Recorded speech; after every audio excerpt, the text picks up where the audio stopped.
एक बार की बात है। एक हैंडसम डॉग था जिसका नाम शेरू था। उसके बाल चमकदार थे और चल ऐसी कि हर लड़की डॉग उस पर फिदा हो जाए। लेकिन शेरू का दिल आ गया था पिंकी पर, जो बगल वाले घर में रहती थी। पिंकी एक छोटी प्यारी सी पूडल थी जिसे देखकर शेरू का दिन बन जाता था। शेरू ने पिंकी को इम्प्रेस करने के लिए कई तरीके अपनाए। कभी वो उसके सामने गोल गोल घूमता, कभी अपनी सबसे अच्छी बार्क सुनाता और कभी तो चोरी चोरी उसके घर के पास से गुजरता, ये सोचकर कि पिंकी उसे देखकर मुस्कुरा देगी। एक दिन शेरू ने सोचा कि आज तो पिंकी को प्रपोज कर ही देगा। उसने एक फूल चोरी किया पड़ोसी के बगीचे से और पिंकी के घर की तरफ चल दिया, पूरे कॉन्फिडेंस के साथ। जैसे ही वो पिंकी के घर के पास पहुंचा, उसने देखा कि पिंकी गेट के पास बैठी है। शेरू की खुशी का ठिकाना नहीं रहा।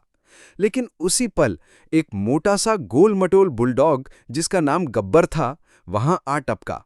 गब्बर ने पिंकी को देखा और एक लंबी प्यारी सी यौन ली, जिसकी आवाज ऐसी थी जैसे कोई बादल गरज रहा हो।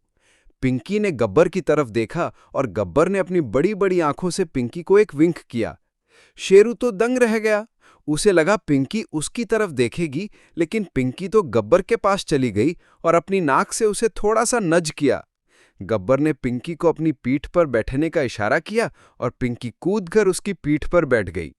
गब्बर पिंकी को अपनी पीठ पर बिठाकर आगे निकल गया, जैसे कोई राजा अपनी रानी को ले जा रहा हो। शेरू बेचारा अपना फूल लिए वहीं खड़ा रह गया, मुंह लटकाए हुए। उसे समझ ही नहीं आया कि ये क्या हो गया।